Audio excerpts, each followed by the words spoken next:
Online. Então, começando a transmissão online em 3, 2, 1.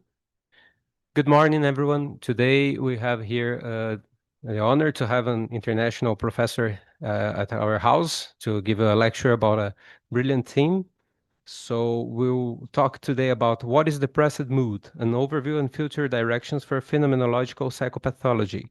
We have Professor Anthony Vincent Fernandez here. He's an assistant professor of applied philosophy at the Department of Sports Science and Clinical Biomechanics and a fellow of the Danish Institute for Advanced Study at the University of Southern Denmark. He's co-editor of the Oxford Handbook of Phenomenological Psychopathology and co-editor-in-chief of Phenomenology and the Cognitive Sciences. He also leads a large empirical project to investigate how people experience mood disturbances in depression, funded by the European University Alliance, the European Union, and Independent Research Fund of Denmark. Afterwards, we'll have comments by Flávio Guimarães Fernandes. He's an assistant psychiatrist at the Institute of Psychiatry. He's since 2019 working in acute inpatient care and rehabilitation. He's coordinator of the Psychopathology and Psychiatric Interview course for residents and editor of the book Clinical Psychopathology and Psychiatric Interview. He's a PhD candidate in qualitative research, director of the Brazilian Society for Phenomenological Psychopathology, and editor-in-chief of the journal Contemporary Phenomenological Psychopathology. So we're glad to have you here, Professor. Just let me share the slides and we can begin.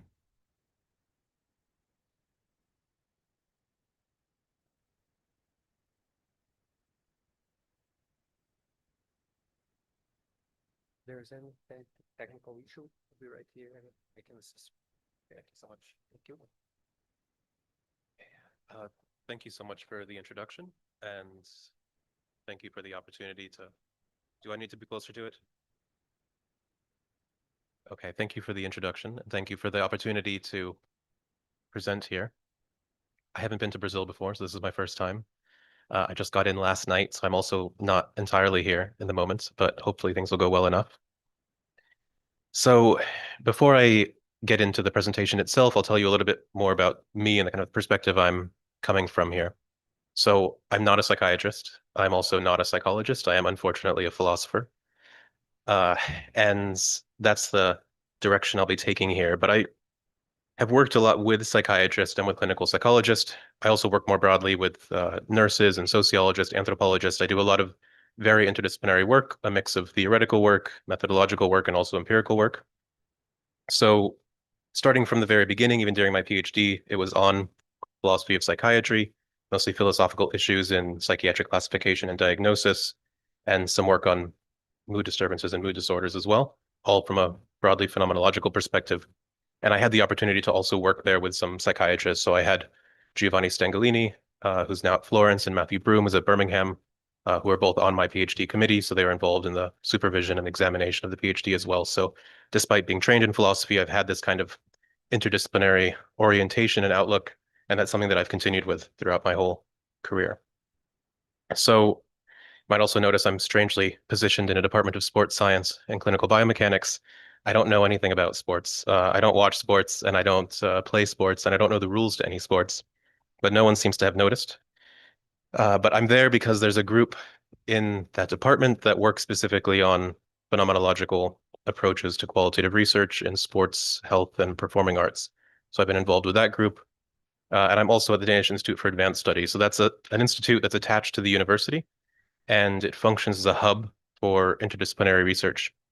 So the way they've set it up is they have roughly equal representation from all 5 faculties across the full university, ranked from assistant professor up to full professor.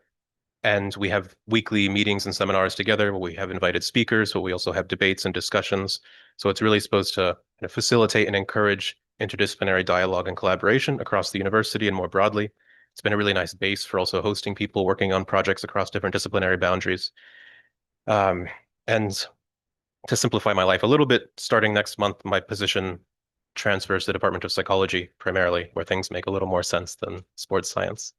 But in any case, that's how I've been working. So before that, I've always worked in departments of philosophy, but my work is going to become more and more interdisciplinary since I now work broadly in a faculty of health.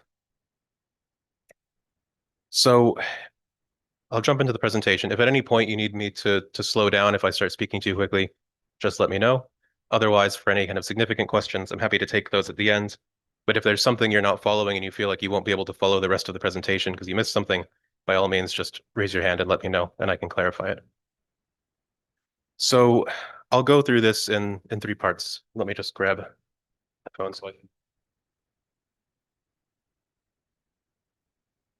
just make sure I stay on time here. I think I've got many glasses of water. So I'll go through this in 3 parts. First, I'm going to motivate this kind of project or this presentation, talking about, we're asking the question, why don't we know what depressed mood is? I realize even that question is kind of a bit provocative. In a sense, I hope you all know what depressed mood is. You kind of have to in order to do what you do, but I think there's also an important sense in which we don't really know what we mean by the concept of depressed mood. So I'm going to use that as a kind of a motivation for the rest of the presentation. Most of the presentation then will be the second section where I'm going to walk you through how phenomenologists have understood and conceptualized depressed mood and mood disturbances more broadly in depression, focusing on more contemporary work. And then I think there are still some shortcomings in how this work has been done, mostly owing to a lack of empirical work or empirical methodology that's been developed within this field of phenomenological psychopathology. So at the end, I'll turn to that, discussing some of the methods that are being used, some of the methodological developments that I'm working on right now, and then briefly also introducing this new project that I've started up on understanding experiences of mood disturbances in depression, which is a broadly phenomenological project that we're doing the 1-year pilot of right now. We've just started a few months ago. And then next year, a full 4-year version of the project starts up. Okay, so why don't we know what depressed mood is? So one issue we have in psychiatry broadly is that psychiatrists don't really like to define things. There's other things that they do. They describe things, they provide criteria for things, but not always in the business of defining. And that's something that I think has shifted over the last century or so within psychiatry, and different approaches to classification, different ways of formulating symptom criteria, and so on. So just as some brief examples, I'll go over how depressed mood is described in the DSM and the ICD. So if you look in the DSM and the criteria for major depressive disorder, of course, one of the key criteria is depressed mood. And it's just described this way: depressed mood most of the day, nearly every day, as indicated by either subjective report. For example, someone might say they feel sad, empty, or hopeless, or by observation made by others. For instance, the person might appear tearful. And in children and adolescents, it can also be indicated by an irritable mood. And then there's another section in the DSM where they provide further clarification of some of these key concepts and symptoms. And there they also say people might report just that they feel depressed, but they might also say that they feel discouraged, down in the dumps, blah, that they have no feelings, that they feel anxious. And all of these things can be indicative of depressed mood. Now, this term indicated is key here, right? This is not a definition of depressed mood. It's an array of things that can indicate that one is in a depressed mood. There is no definition of depressed mood provided in the DSM, right? It's a concept that remains undefined. And then it says, here are lots of different things you might see. If you see any of those things, they could potentially indicate that one is in a depressed mood. And then to add to this complexity, there's also no definition of depression. There's a bunch of things that indicate that one might be depressed or have depression. So just to drive home here, I don't know actually how or what you're trained in terms of different approaches to classification and diagnosis and the history of how these things have changed over time. But just to drive home this difference between a definition and an index or something that indicates, right? I could, for instance, say, let's say I wanted someone to come into this room and grab one of these chairs for me and bring it back. And they don't know anything about what's in this room. Maybe there's all kinds of different furniture, it looks different, and so on. What I could do, instead of giving them a kind of definition of the thing that I want them to get, is just provide an index. I could just say, I need you to go into that room, and there's something that's, this many centimeters tall, it's blue, cushioned, has some wooden parts. You could easily walk into the room, identify something that has all those criteria, and you could bring it back to me. In order to do that, you don't even have to know what a chair is, right? At no point did we have to provide a definition of a chair in general or this particular chair. I can still provide an index, and you can reliably identify the thing that the index points to, and you can get it, right? So that's the way the DSM is set up. The DSM is set up as an index. It's to tell you if this is or is not depression or schizophrenia or so on, but it's not in the business of defining any of these things. Now, that's been some, I think, confusion historically in psychiatry, because if you look at the introduction to the DSM-3, when they've switched to the whole operational criteria like this, they do say in the introduction that they're providing definitions of disorders. That kind of silently disappeared in later editions of the DSM. They no longer claim to be providing definitions because they never were. But one issue is that we end up with things like this. We end up with symptom criteria that are really key criteria that are never defined. We just have a bunch of things that indicate that one might be in a depressed mood without them ever having to say what a depressed mood is. And I think this creates a lot of heterogeneity, right? There's lots of, it seems to me at least, that there's lots and lots of different negative affective states that we now all call depressed mood, but the idea that they're all the same or should be treated as if they're the same might be questionable. If we look at the ICD, we get even less. It defines, at least, or it attempts to define, but it says depressed mood is a negative affective state characterized by low mood, sadness, emptiness, hopelessness, or dejection. So this is an attempt at a definition rather than just a set of criteria. But at the same time, there's lots of things that are left undefined, like what do we mean by a low mood? People probably mean quite different things when they use a term like that. Also, it doesn't give you any criteria here for distinguishing between depressed mood in a pathological sense and depressed mood in a non-pathological sense, right?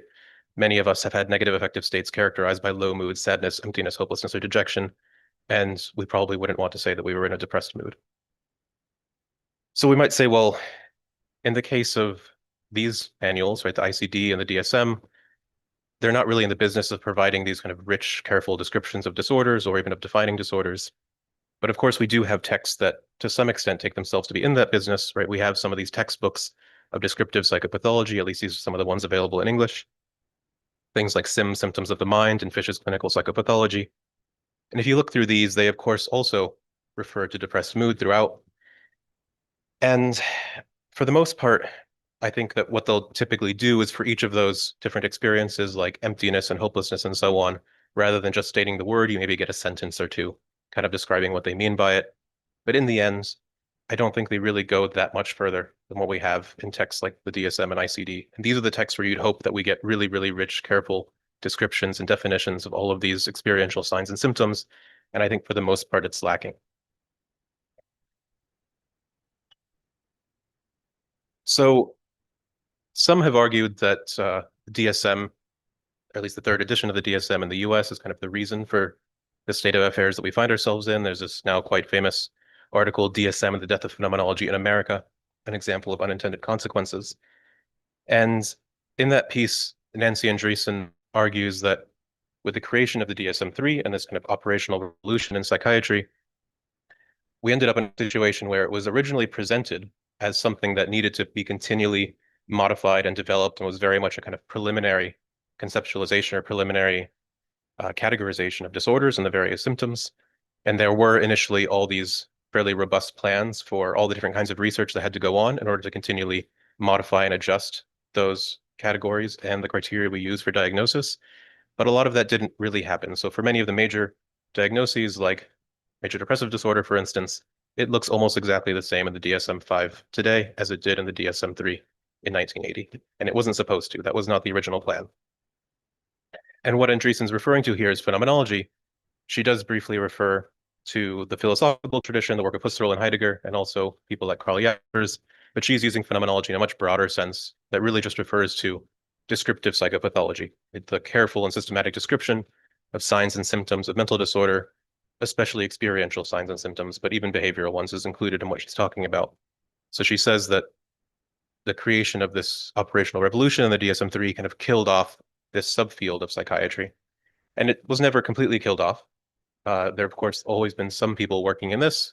Phenomenological psychopathologists are one of those minority traditions that have always existed in the background in psychiatry with more or less influence in different countries at different times. But over the past, I'd say 10 to 20 years or so, we've seen this growing again, right? It's often growing in response to a general frustration with the way that we categorize and diagnose and our, for instance, inability to provide detailed and definite definitions of these kinds of things. So this field, of course, has now an over century-long history. What I have here by the piece by Carl Jaspers is a translation published in 1968, but the original article was published in 1912. And this is typically referred to as, or considered to be kind of the originating article of the field of phenomenological psychopathology. And Jaspers there points to the difficulty of distinguishing things like hallucinations from pseudo-hallucinations and needing careful descriptions and ways of clearly defining and distinguishing these kinds of experiential symptoms or phenomena if we're going to have a strong and robust taxonomy or nosology of mental disorders. So since he proposed that, phenomenological psychopathology has come a very long way. And again, it's kind of waxed and waned in popularity over time. And I think it's been continually growing in popularity over the last few years. But it's also changed a lot. It's not the program that Jaspers presented. And that's in part because when Jaspers presented it in 1912, Husserl, the founder of the philosophical tradition of phenomenology, he hadn't really published all that much then by 1912. There was a few key texts, but much of this wasn't available. He continued to publish until the 1930s. And then, of course, he had his students and his followers, Heidegger, Gadamer, and so on, publishing all through the middle of the 20th century. So all of that work continually influenced this field of psychiatry and clinical psychology and developed into something that I think is a more philosophically robust, maybe philosophically interesting than what Jaspers originally proposed. Right, so we have figures like Ludwig Binswanger and Eugene Minkowski, among many, many others. There's lots of people I could add to this list, who all contributed to the development of this subfield of phenomenological psychopathology. And here I'm thinking more narrowly, not just of phenomenology as any description of signs and symptoms, but specifically as this kind of philosophically informed way of studying mental illness that's takes root from the work of Husserl and Heidegger and so on. And while Jaspers initially presented it as this very much descriptive program, he even has a strong distinction between understanding and explanation. He doesn't really think phenomenology is in the business of explaining. That's also something that's been challenged more recently. But essentially, we end up with a subfield, which I think starts to really grow in like the 1930s and 40s, and then we have the tradition that continues today, where part of the subfield is interested in these careful descriptions of experiential signs and symptoms. But at the same time, there's also this further aim of articulating what they might consider to be more basic alterations and what they sometimes call modes or structures of experience, right? So things like our embodied aspects of experience, our sense of self, affectivity, and so on. And you get really careful descriptions and accounts of all of these basic structures of experience from the philosophical work. And then, of course, the psychiatrists and the clinical psychologists who draw on this are interested in kind of all the ways they go wrong and they can be altered. So there's both the more superficial level of these careful description of signs and symptoms, and then trying to figure out what's going on at the core.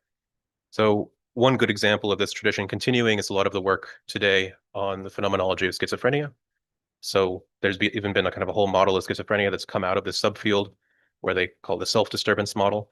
And they argue that while it might look like schizophrenia has this really, really wide array of disparate signs and symptoms that are hard to understand why they would all co-occur, a mix of delusions and hallucinations and so on, they argue that there is actually a core disturbance we can identify. And it's in this very basic sense of self, this very basic sense of feeling like your experience is your own, that your thoughts are your own, this ability to be able to tell the difference between what you cause and what you don't cause. For instance, that a thought is something that originates in you or something that originates elsewhere, or whether you're the one moving your own body or not moving your own body. They argue that this is all part of a very, very basic and fundamental sense of what they call minimal selfhood, and say, well, that can be disturbed in various ways. And sometimes if that is disturbed, you can then understand why we would have all these different, apparently disparate symptoms. So there you're not just engaging in this project of the careful description of signs and symptoms, but also trying to find some kind of organizing principles about what is it that's actually altering in subjectivity or in consciousness, such that they would all occur in that way. So if we turn then to the phenomenology of affectivity, and I just use affectivity here as a very broad term to include moods, emotions, feelings, and so on. There's quite a bit of phenomenological work on pathological forms of affectivity, focused especially on mood disorders, mostly on depression. There's a little bit on bipolar disorder, there's a little bit on anxiety disorders and so on, but most of this is on depression. And one challenge we run into, and one thing I have a lot of kind of meta concerns about the field, one concern is that the way that a lot of these phenomenologists operate, although I think they're doing incredibly valuable work, they often operate in a way that's difficult to translate back into the contemporary language of psychiatry. So it's not always clear how the findings of phenomenologists are actually supposed to be translated into what psychiatrists are up to today. So they won't necessarily use the same concepts, like they won't necessarily use the term depressed mood, or they won't necessarily use the term anhedonia. And it's then unclear if that's really what they're talking about, or if they're talking about some other kind of affective alteration or disturbance that partly overlaps. A lot of these researchers are also in the game of coining their own concepts, right? In philosophy especially, but I think in academia broadly. One way to make a career is to coin a new concept, even if it's basically the same as an old concept. But if you're the one who put the name to it, then one cites you, and you kind of end up in this little cottage industry of creating kind of concept proliferation. And a lot of phenomenologists are engaged in this game for better or worse. But this also means that we end up in a situation where it's not always clear whether the concept they've coined is exactly the same as an existing concept used in another field, like in psychiatry, or if it overlaps, to what extent does it overlap and how does it overlap? So this ends up creating a lot of confusion. And I think in some respects, having that space to create new concepts is, of course, very valuable. It allows you to think about things in new ways and provide new ways of perceiving and understanding things that we want to do. But at the same time, it potentially creates a rift, and it makes your more theoretical work less easily applied to things like practice. But even with that going on, I think there's still the possibility of taking a lot of these phenomenological concepts that have been developed in order to understand the nature of mood disturbances and mood disorders and reapplying them to the concepts that we're currently using. So I'm going to focus here primarily, I'm going to give you kind of an overview of some of the work going on in this field. And I'm going to focus primarily on how phenomenologists have developed accounts of mood disturbances that I think largely overlap with what psychiatrists would call depressed mood. Again, acknowledging that what we call depressed mood is actually lots and lots of different kinds of negative affective states. And I think that a lot of this phenomenological work, there's many people working on this topic of kind of mood disturbances or affective disturbances in depression from a phenomenological perspective. But I think if you survey all this literature, the majority of it will fall into one of two camps. So on the one hand, there are accounts of depressed mood as a kind of mood, or as a way of being attuned to your environment or to your world through a mood. And then on the other hand, I think there are also characterizations of depressed mood as an alteration in how we have moods or in how we are attuned through moods.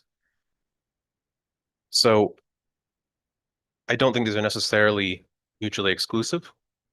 It may very much be possible that you can have both of these accounts. I think both of the accounts are to some degree capturing different aspects of what we call depressed mood, and it might be the case that we need both of them.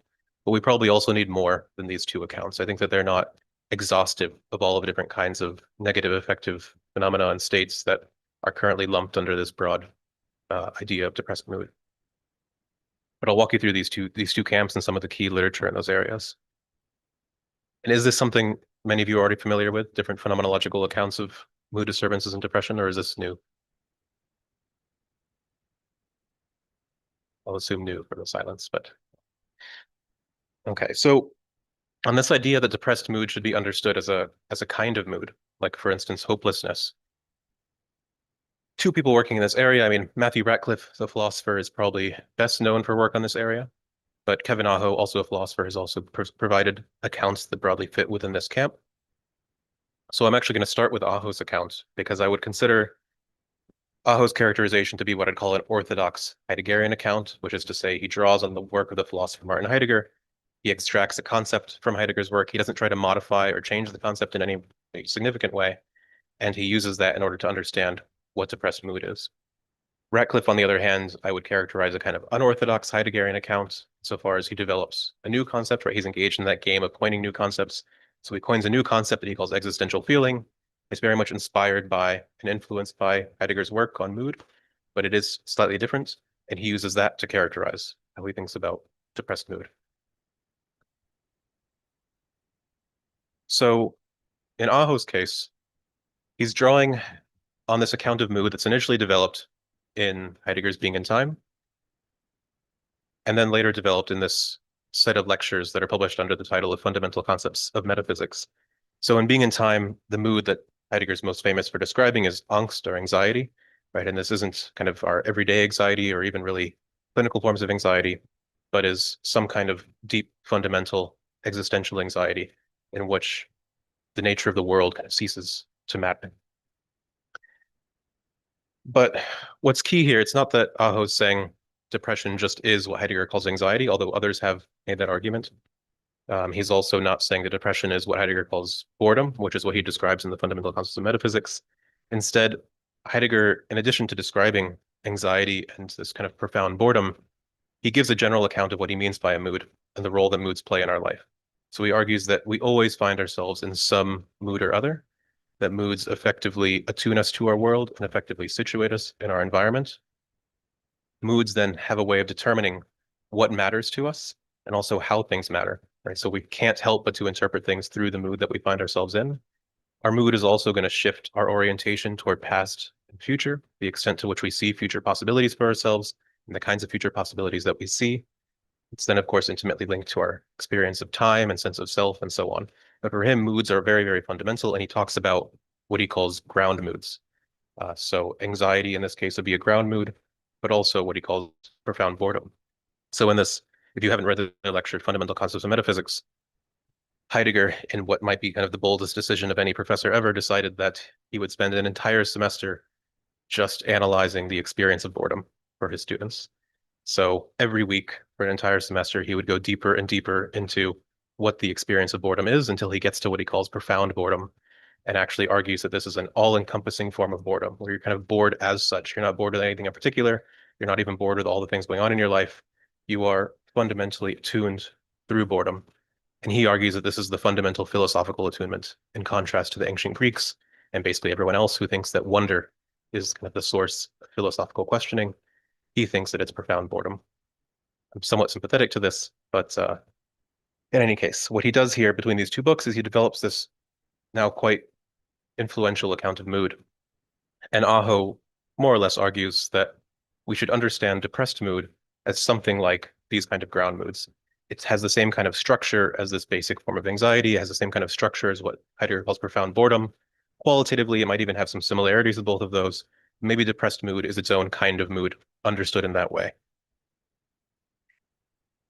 Now, we get a similar account from the work of Ratcliffe. So in this book, Feelings of Being, he develops his concept of what he calls existential feeling. And again, it's very much influenced by and inspired by Heidegger's work. If you read through Heidegger's account of mood and then you read about existential feeling, you'll immediately see the similarities. He's quite upfront about the intellectual kind of debt he has to Heidegger here. But he also finds some issues in the concept of mood. It's a bit sloppy, and there's lots of different kinds of affective states that he thinks might be included under this concept. So he coins a new concept. And he does this because he says he wants to draw a strict distinction between affective states that have an object, what you call intentional states.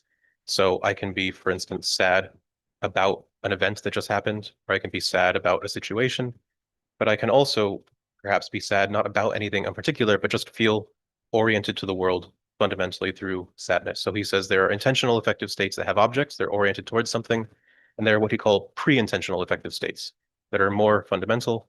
They exist in this background. They're often hard for us to become aware of, but they have this significant role in shaping how we find ourselves attuned to the world. And again, similar to Heidegger, they shape what matters to us. They shape what kinds of possibilities we experience or don't experience, and so on.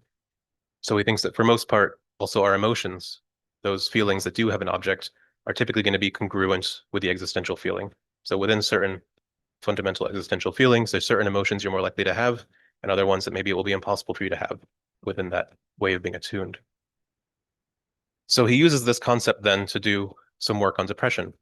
And one article he wrote, which is also included in a chapter in this book, Experiences of Depression, is on radical hopelessness. It's called, the initial article is called, What is it to Lose Hope? And he argues that we use this word hopelessness in ways that are quite ambiguous. So when we say, for instance, that this person is hopeless who, say, does not have a pathological condition, and this person who's in the depths of depression is hopeless, we mean two very different things, but we're not very good at describing what that difference is. So that's something that he's working on here. And he argues that there's at least two, maybe three different levels of hopelessness or kinds of hopelessness we can distinguish among. One is this intentional state, right? I could say I have an exam tomorrow. I haven't studied for it at all. I feel really hopeless about my prospects in taking this exam, right? That would be an intentional form of hopelessness. It's directed toward the exam. It has a very clear object. It's about that thing. I'm not hopeless about anything else. I'm just hopeless about that and the things directly related to it. Then there are lots of things going on in my life that are quite problematic. Maybe I've just separated from my partner and I've lost my job and the political situation seems poor and I don't know what my prospects are. Maybe I'm starting to feel hopeless about everything, right? I just can't find anything to hope for. And Ratcliffe would say here, well, what you have in that situation is that you've lost all hopes, right? There's nothing to hope for. But also, if your environment were to fundamentally change, or maybe even change in just subtle ways, there might be the possibility of formulating hopes, right? You could still hope for this or that if you were in a different situation. He says there's something deeper than that. And this is what he calls radical hopelessness. He argues that there are cases where you fundamentally lose the capacity to formulate hopes. It's not that you're hopeless about this individual thing. It's not even that you've lost all hopes about things going on in your life, but that you can no longer formulate hopes. You find yourself attuned through this existential feeling of radical hopelessness. And he thinks that this is more characteristic, at least of what we might think of as kind of severe cases of depression, maybe melancholic depression.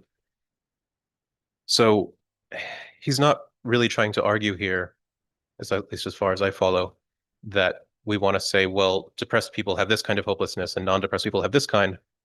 If we haven't actually distinguished those things in the criteria we have, currently as depressed mood is characterized in psychiatry, it could include many different levels of hopelessness, right? You might say that someone has a depressed mood because their life situation is such that they can't find anything to hope for. And maybe that could continue for quite a long time. But at least conceptually, he thinks it's interesting and valuable to distinguish between a situation where you can formulate hopes, you have the capacity to hope, but there's nothing to hope for, and a situation or in a kind of another alteration where you've lost the very capacity to formulate hopes. And so these are the kinds of subtle conceptual distinctions that these philosophers want to make. And then they might argue that, well, if we can make these distinctions and find a way to actually identify whether someone's in one state or the other, that might be the kind of thing that could really facilitate psychiatric practice, insofar as there's no reason to think that someone in, hopelessness state A and hopeless state B require the same kind of intervention or treatment. Maybe we want to say they also have a different kind of condition. But right now, a lot of that gets lumped together. So in any case, both Aho and Ratcliffe have presented what I would consider to be this kind of the accounts in the first camp, where depressed mood should be understood as a kind of mood, a way of being attuned to the world. It might be hopelessness, it might be something more like boredom, despair, and so on, but it's going to be some kind of affective state that we're attuned through.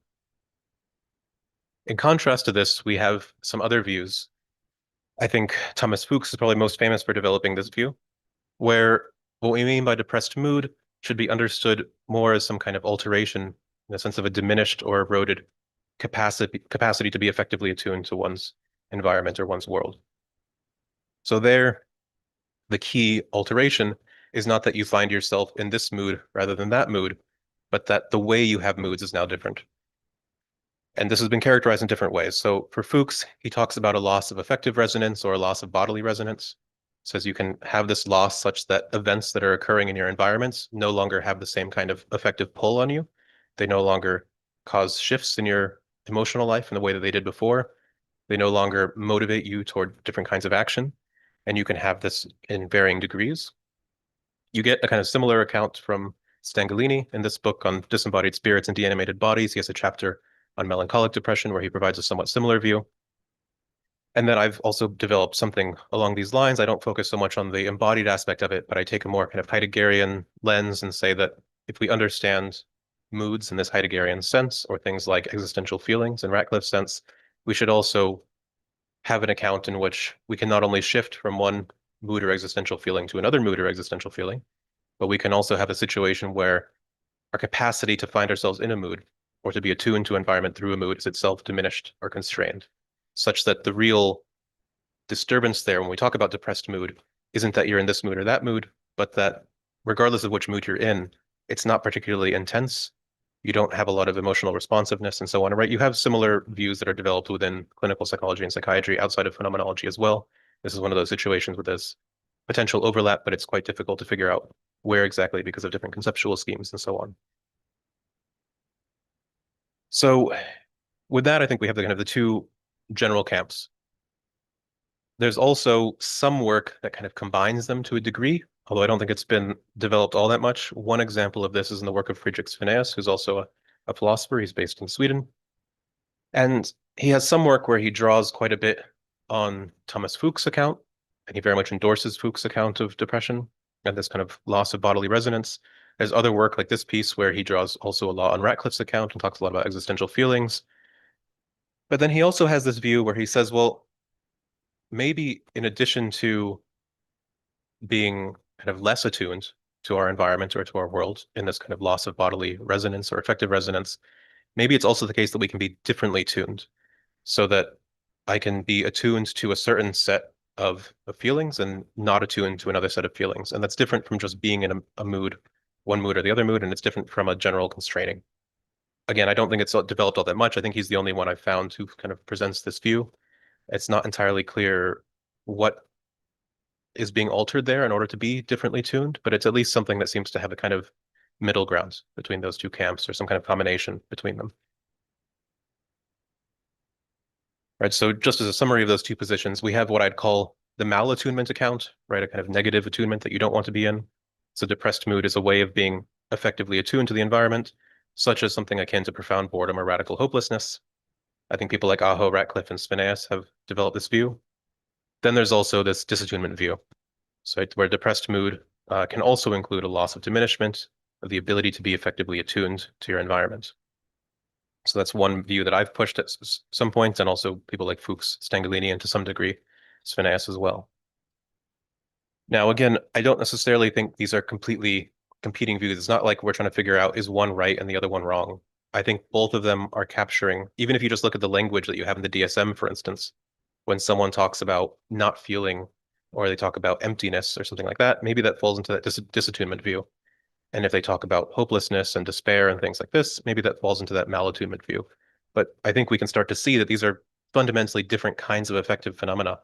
And lumping them all under one thing that we then call depressed mood, I think can be quite problematic, not only for interacting with the individual in a clinical situation, but also if we're trying to, for instance, identify, say, biological markers for different kinds of psychiatric conditions, or if we're trying to map symptoms to treatment effects or to course of illness.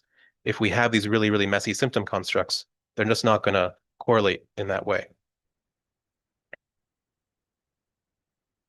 So to spend a little more time with the importance of this kind of distinction, but also to motivate the need for something new, we can look at what I think of as kind of complicated and sometimes almost paradoxical language in the way people describe depression.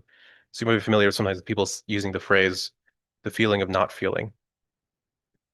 And I think if we take a phrase like that, we could then ask, well, if you're committed to the kind of malattunement view or the disattunement view, how would you interpret what is going on when someone says they have a feeling of not feeling? And I think they interpret it in two quite different ways. So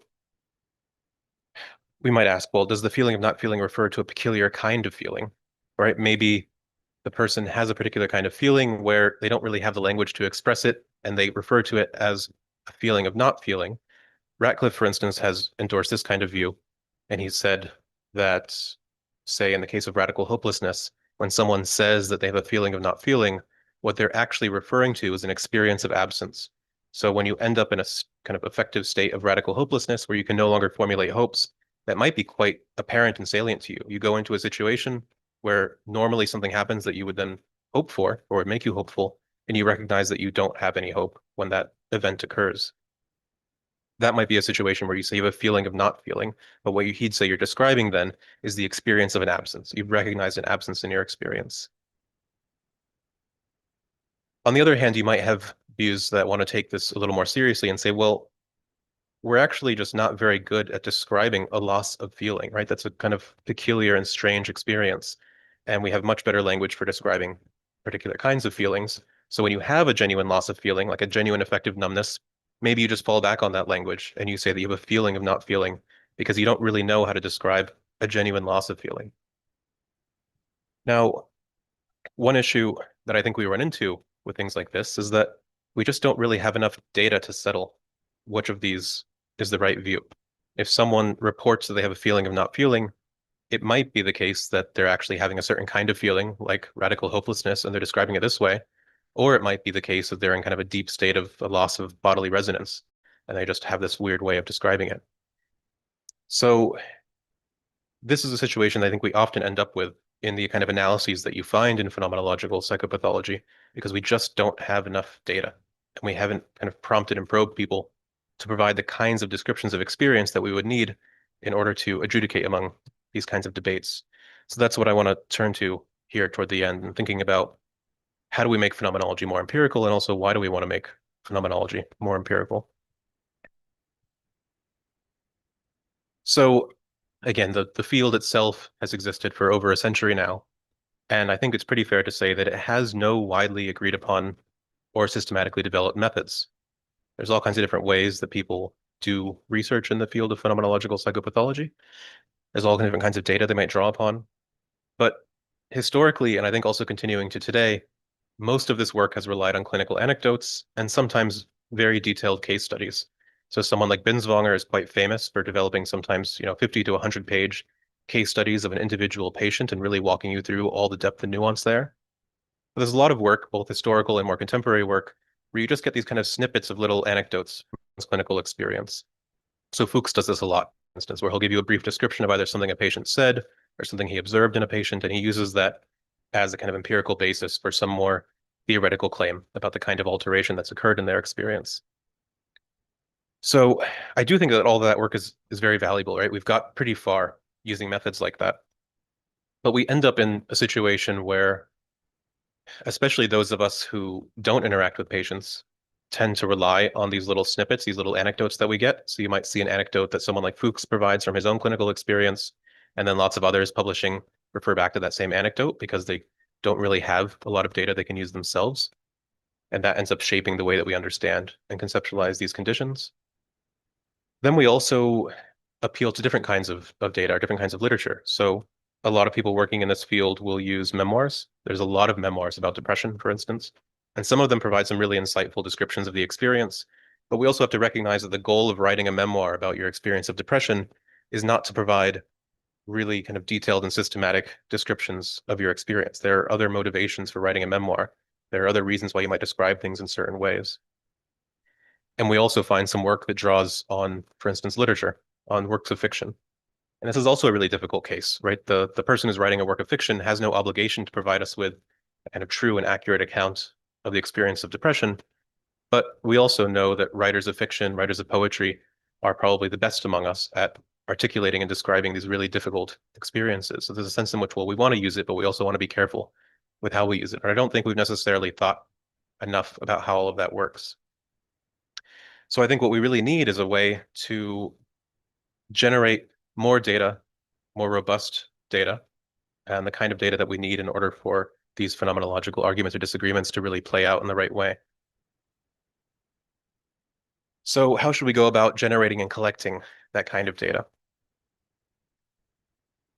So we see some examples of this more recently, where some people working in this field, whether they're in psychiatry or clinical psychology or philosophy, have started to use what I could consider to be traditional methods of phenomenological qualitative research. So qualitative methodologies got their start around the 1950s, 60s in sociology and spread from there. There's now many, many different approaches to doing qualitative research. But if you pick up any kind of classic textbook in qualitative research methods, they'll probably have 4 or 5 main methods you can use, and one of them will almost always be phenomenology. So there's this long tradition of using phenomenology in qualitative research, especially in psychology, but in many other fields as well. And it has some roots in the philosophical tradition. There's also been a lot of criticisms more recently about the extent to which it's really linked there. But I think there are some reasons why there are some shortcomings in using these approaches. They often tend to be very exploratory and open-ended. So they take this kind of interpretation of Husserl, where they want to say that we should bracket or suspend all of our theoretical knowledge and scientific knowledge about the topic so that you can kind of go in fresh and experience the phenomenon anew. I think there are reasons to do that in some cases, but also if you are, like yourselves, kind of an expert on these topics already, it seems like it probably doesn't make sense to bracket out or suspend all of your knowledge. Instead, you want to find a way to use it in the most productive way possible. And they also, in many of these methods, tend to be very much concerned with the individual's experience, the individual meaning a person assigns to their experience. So how do they interpret the experiences they've had? How do they make sense of them? And of course, that might be very interesting for, say, psychotherapy when you want to understand an individual person. But if we're doing descriptive psychopathology and we want this well-articulated account of the variety of signs and symptoms of a condition, we don't want to get kind of that nuance. We don't want to focus on what the meaning of something is for an individual person. So these are the methods that I'm thinking of here. So people like Amedeo Giorgi started off this tradition. I'm sorry that the image is very blurry. That's the only one I can find. But he started this off in the Duquesne School in Pittsburgh. And then more recently, there's also interpretative phenomenological analysis that was started by Jonathan Smith in the UK. Both of them developed within psychology, both of them very widely used across many different disciplines and fields now.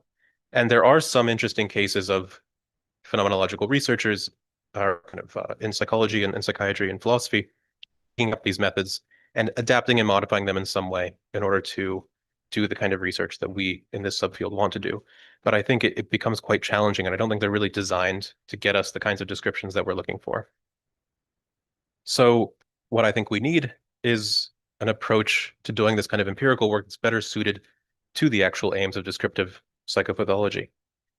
So ideally, a method that is better at filling the specific gaps in our knowledge, right? We should be able to do an extensive review of the kind of literature that we have, for instance, on mood disturbances and depression, identify gaps in that knowledge or shortcomings or ambiguities, and then conduct interviews that help us understand that specific aspect of the experience. We also want to be able to articulate experiences in a way that's much more generalizable. That's not just understanding this individual's experience, but using them as kind of an exemplary case of a phenomenon that we expect repeats across many individuals. And also getting at what phenomenologists call pre-reflective experiences. So this doesn't mean the same thing as unconscious or non-conscious, but phenomenologists operate with a pretty rich understanding of consciousness, where they would argue that a lot of our experience happens in the background. And it's not that it's in the background in such a way that you can never get to it. It's things that you typically don't reflect upon, but in principle could reflect upon if prompted, right? Like these background moods. You might not recognize what kind of mood you're in until, for instance, your colleague points out that you're in a particularly bad mood today, and then you recognize that you are. So there's a lot of these things going on in the background that are shaping our experience that we're not so good at attending to, and often we don't really have the language to describe very well. So this is also a challenge that we run into in doing this kind of work. But this is something that I've begun to work on over the last few years as well, developing alternative methods for integrating this philosophical work from phenomenology with qualitative research methods in order to conduct the kind of interviews, not just for descriptive psychopathology, but for understanding particularly complex experiences, especially those related to health and illness. So I've done some of this work with Alan Koester, who's a philosopher and psychologist based at the Danish National Center for Grief, and also some work on using this for observational research as well with Marianne Klinke, who's a professor of neurological nursing at the University of Iceland. And one issue she runs into is with neurological disorders, but also with some psychiatric disorders, there's a loss of insight, and people actually can't describe their experience accurately, or they confabulate or things like that. So we're thinking about how do we use these methods both for interviews and observations. So the general idea, and I'll be very quick here in going over this kind of schematic of it, but the idea is that the work we're doing with these methods is that we do very tightly focused interviews, right? We develop a guide that's focused usually on one or two aspects of experience, informed by what phenomenologists will often refer to as kind of existentials or existential structures. So things like embodiment, affectivity, selfhood, and so on. And it could be even more specific than that. So for instance, in some of Alan Koester's work, he did a lot of work on grief, as I mentioned. He's done some interviews where he said, well, we already know a lot about the emotion of grief, right? This emotion that's directed toward the lost loved one that comes in kind of waves or pangs.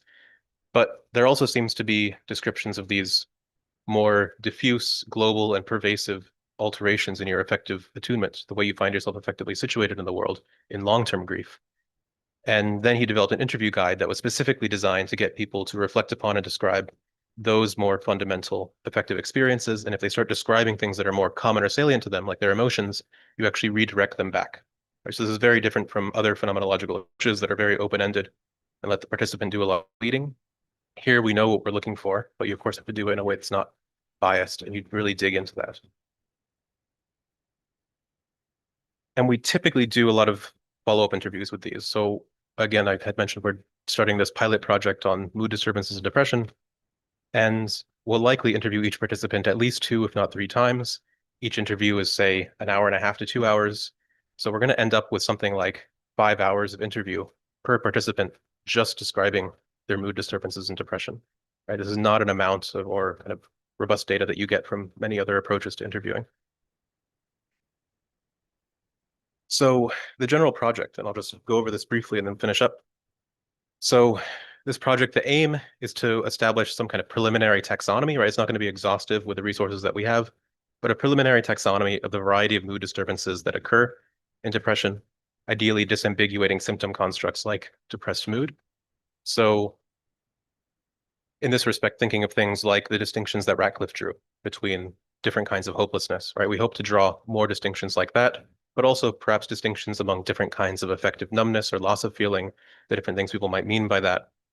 So to do this, we're doing these kinds of tightly focused interviews, and then we have some kind of standard qualitative methods we use in order to do a preliminary analysis, break down the basic kinds of experiences people are describing.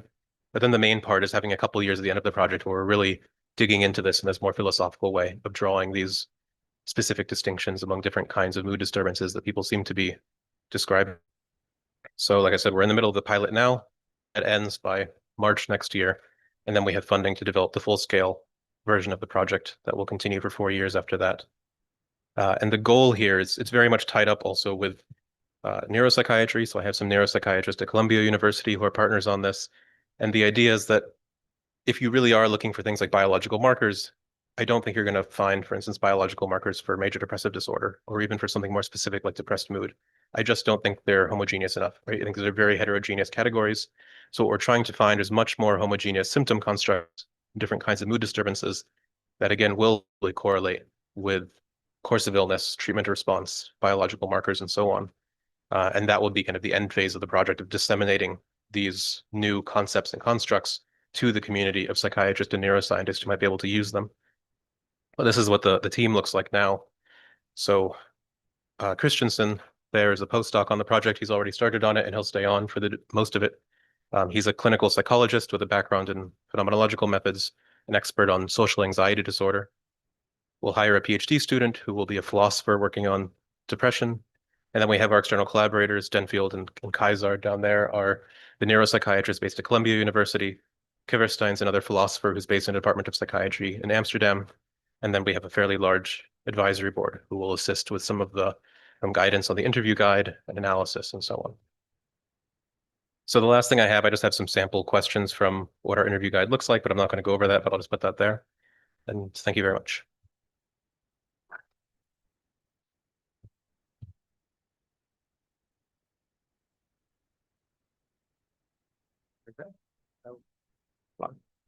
Thank you, Professor. Was for the brilliant lecture. So, Flavio, if you could please join us at the table. Could give us some comments on the field, please. And after we will have an open time, a little time to make some questions.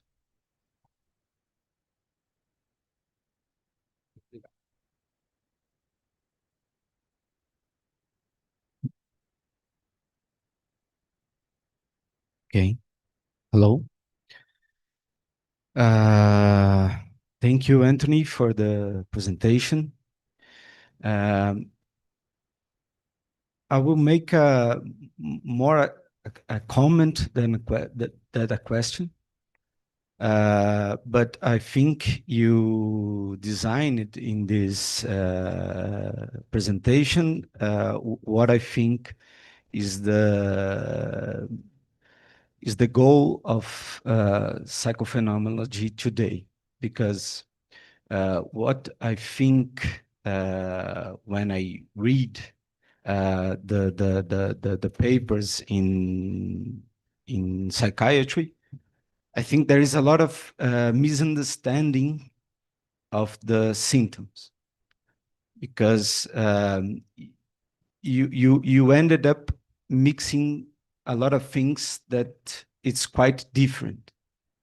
And what we can do in phenomenology, psychopathology is to address more accurately what is this kind of symptom, né? To describe more with more precision what the patient is saying. And I think that can help a lot of psychiatry. There was this kind of misunderstanding in the history of psychiatry. When medicine develops in a more biological way, they think that psychopathology is not an important matter. It's not important to psychiatry.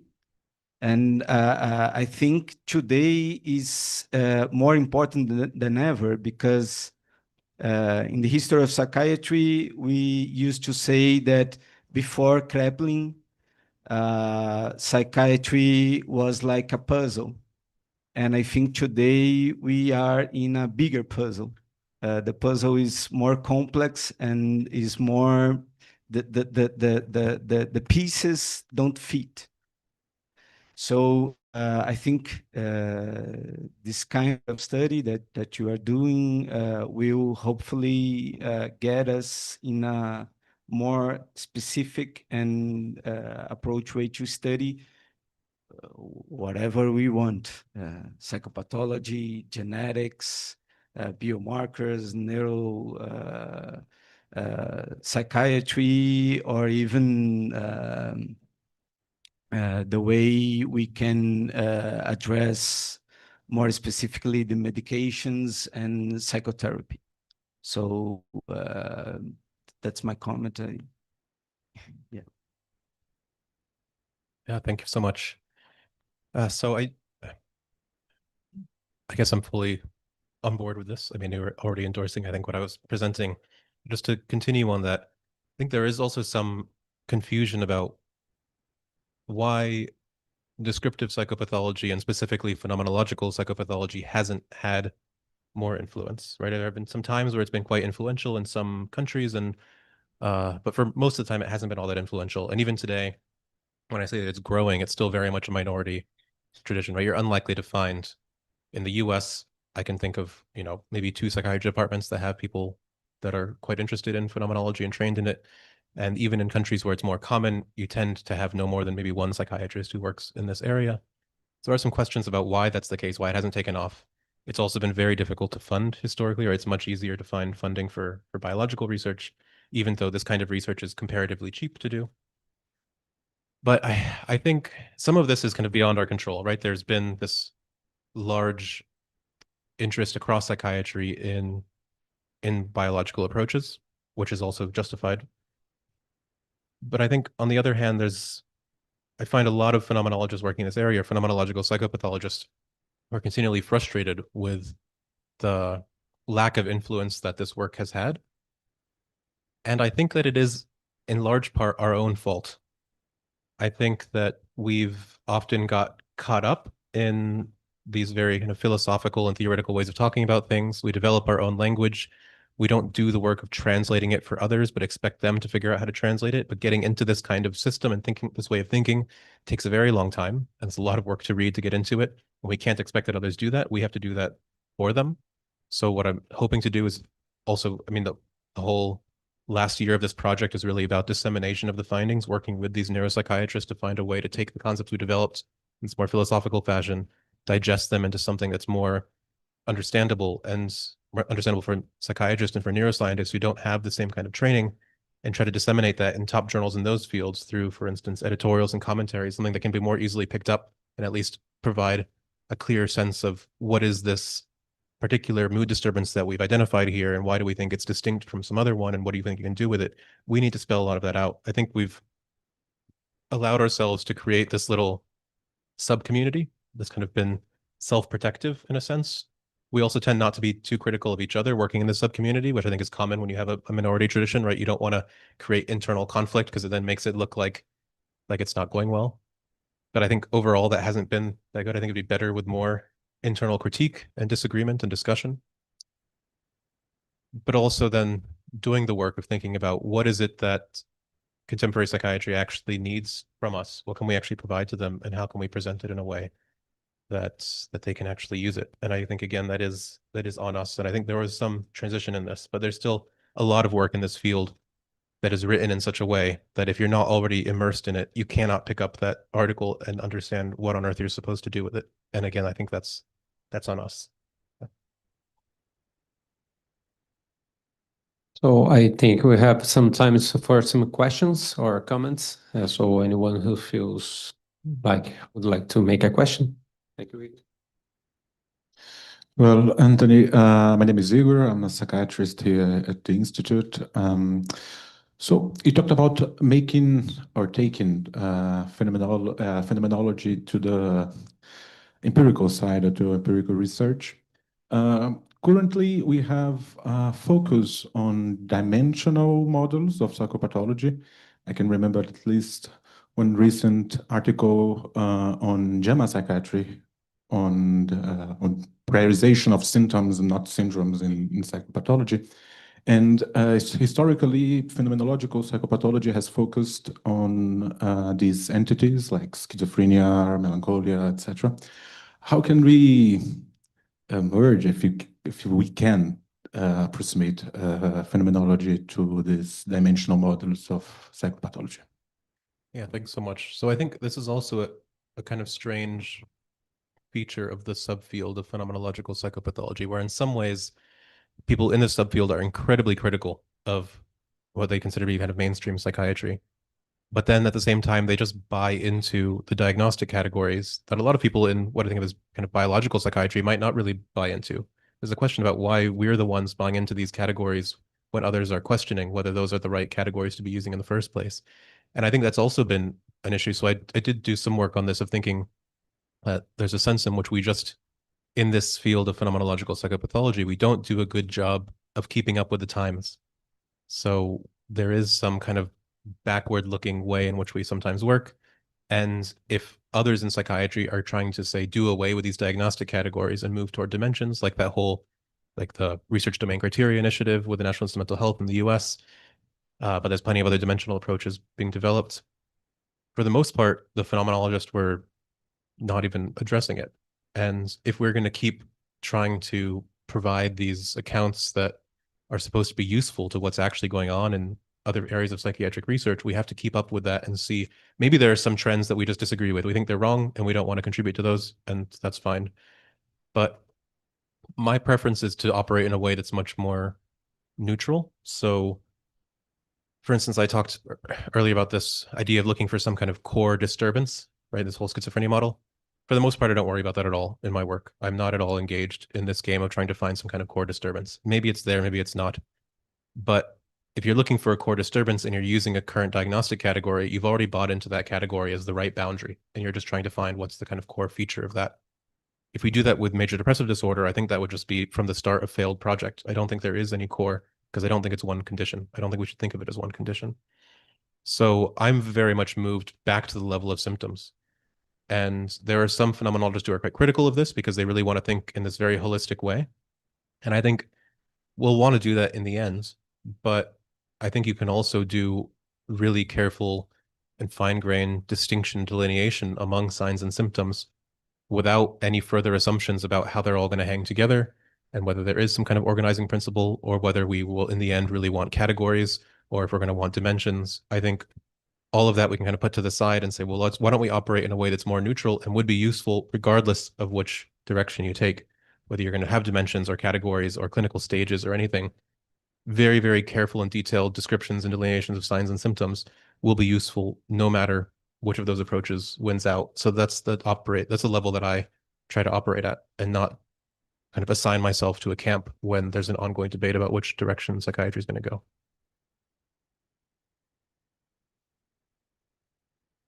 Any more questions?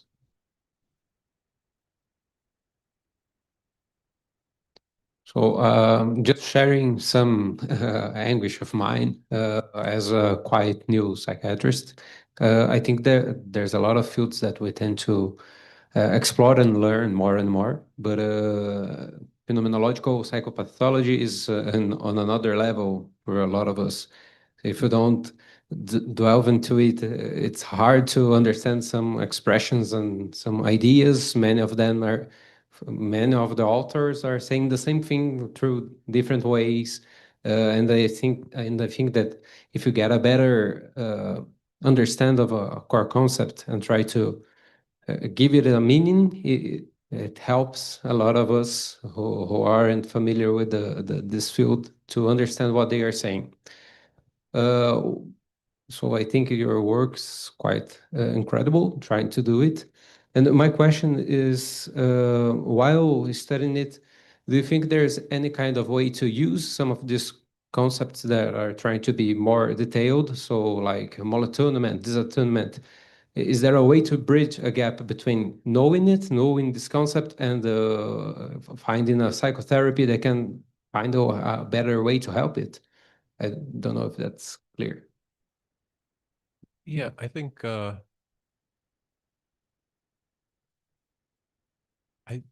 I'm not entirely sure what goes on when a concept gets taken up by another discipline, but I mean, these things do happen. There are sometimes these kind of weird philosophical concepts that get developed, and suddenly it just becomes really popular in other disciplines. Maybe they're still not understanding it in exactly the way the original author intended, but they get something else out of it. I think that happens quite often, but I don't know if I could say anything more general about how to actually get them to do that kind of work. But there is a kind of art to presenting them in a way that's more accessible, often by using really clear and compelling examples and having as simple of a definition as you can come up with. So I really do think if you look at all the people working in phenomenological psychopathology and who has the most influence, I'm not convinced that the ones who have the most influence are necessarily doing the most innovative work. I think there's many other people who have just as much insight into the different conditions that they're studying. But the ones whose work takes off is because they have a style of writing that allows it to get picked up, right? If you teach this work to students, you'll also find it's always the same authors they go to, the same concepts they pick up. There's some people who have figured out, people like Fuchs, for instance, and Stangolini and so on, who have figured out how to write in such a way that it gets picked up, that you don't have to get completely immersed in the field in order to take a good idea from it. If you did get immersed in the field, you'd have more of an appreciation for it. You'd have a better understanding of it. You'd be better able to use it and critique it and so on. But there's also something that you can take away from it that's very valuable just from, say, an initial reading.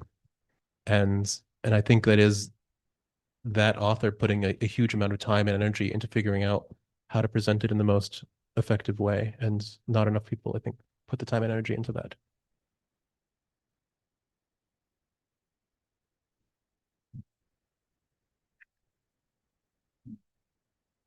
Thanks a lot for being here with us and giving this excellent lecture, Anthony. Appreciate it a lot. Maybe my question will overlap a little bit with what the others told you before me. But I'm very happy that we are having a conference here today, bringing philosophy as another important field in our attempt to understand the minds of our patients. So I'm very happy that you brought this opportunity to bring you here and having our residents listen to you. When I try to make a bridge between what I call a more medical psychiatry and more philosophical or medical psychopathology and more philosophical psychopathology, I think myself, anytime I want to understand some new concept. So I agree with you. I don't know what is depressive mood. But anyway, when I try to listen to you to understand it, and I'm very interested in your research to understand what is depressive mood, I'm always thinking in terms of understanding what the experience of my patients, naming it in some way, but always connected to the idea that I want to do what's the underlying neurobiology and how I can treat them better. As I discriminate better what they feel, how I would think in terms of a prognosis and a treatment, better treatment. And I at some point here you mentioned that you were also interested in some type of taxonomy. So when you were interested in that, what moves you to do that? Are you also interested in terms of treating better these patients or improving their life some way? Or are you connected with naming it to a psychotherapeutic approach, or also trying to in this empirical research you are proposing? Are you, in some way you were worried about treatment? Also, when I look to your questions of your questionnaire, you are talking about patient who seems to have a previous depressive episode. So how you are calling, how you are conceptualizing this depressive episode? Are you using the DSM or some kind of taxonomy for identify people with depression, and then ask you what's depressive mood for that patient? So I want to do what moves you in this research. Thank you so much. So I guess first to start at the end there with that methodological question, what we've decided to do, since we really, the one goal of the project is to show that depression is quite a bit more heterogeneous than we tend to think. I think many people are on board with the idea that it is quite heterogeneous, but we want to show what that heterogeneity actually consists in.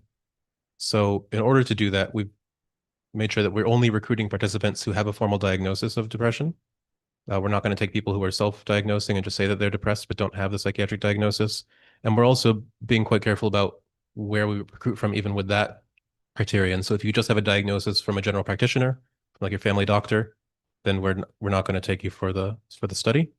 It needs to be either from a hospital or from a specific psychiatric clinic, so that we can ensure that there's a certain level of diagnostic kind of reliability and specificity there. Because we want to say, look, even if we're recruiting only the pool of people who have received a diagnosis from a psychiatrist, we want to then say, even within that pool, there's still a lot of heterogeneity among the kinds of experiences they're reporting, to the degree that there's probably not good reason to think that they all are actually having the same condition, or they all have the same condition. Now, that's not something that we'll be able to prove just within the scope of this project. Instead, what we are hoping to do is draw out some of these more specific mood disturbances. Like, let's say, toss out the concept of depressed mood and instead be able to distinguish among, say, different senses of emptiness, or different kinds or different ways of feeling effectively numb. And if we can draw those distinctions in a clear way that you could then use in other forms of research, like if you were going to try to see what the effect is of an antidepressant, or if you want to be able to track the course of illness or look for a biological marker, that hopefully these concepts or constructs will map onto that, right? So one hope here, for instance, is that, right, if the rate of success for antidepressants is relatively low, I think, compared at least to what we would like. One reason for that might be that the people we're giving the antidepressants to don't all have the same condition. And maybe if we can be more specific about, if you have this particular mood disturbance, then this antidepressant will work quite well. And you have this kind of mood disturbance, then this one will work well, or psychotherapy will work well. That's what we're hoping for, that we draw those kinds of distinctions. I don't think there's any way to know in advance which of those distinctions will be valuable in that way and which ones won't. So we kind of have a very open approach to drawing these kinds of conceptual distinctions. And then the plan is to have as many of them as we can that we think are new and genuinely novel, that don't currently exist within the contemporary kind of psychiatric sphere, and do everything we can to disseminate those to psychiatrists and neuroscientists, who could then try to do studies using those concepts and seeing if they do map, right? If I recruit only participants who have this specific mood disturbance, rather than everyone with a diagnosis of depression, do we then get different treatment effects, right? This, of course, is a very long game to play. So there is a sense in which what we're doing here very much operates at kind of the level of basic science, even if it is much more philosophical than traditionally scientific. But there is this idea that it's only by doing the work of drawing the concepts initially that we can then figure out which of those will be valuable and which ones won't, right? Because I think at this point, I mean, maybe this is a bit overblown, but I think at this point, giving someone a diagnosis of major depressive disorder is almost like just giving someone a generic diagnosis of cancer, right? It's like, what are we really supposed to do with that? Sure, it tells you something about what's going on, but what the way we've moved in oncology is that we can now have much, much more fine-grained distinctions, knowing that each one responds differently to different kinds of treatments. And I think that would be the vision for psychiatry. I don't know if that's going to be a possibility within psychiatry, but that's at least kind of the model that I'm thinking here. If we can get that kind of level of specificity, then we can start to see maybe two things that are very different actually respond the same way. And then the distinction won't be useful clinically, but maybe they respond quite different ways to different treatments. But again, it's not something we can know for years to come.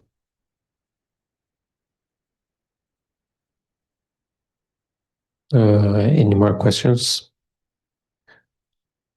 Okay, I think that settles it up. Cool. Thank you.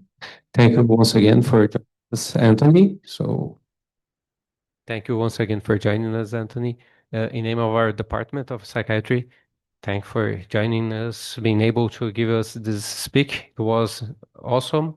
Flavio, thank you once again for helping us in order to arrange this meeting. Thank you. Yeah, thank you all so much.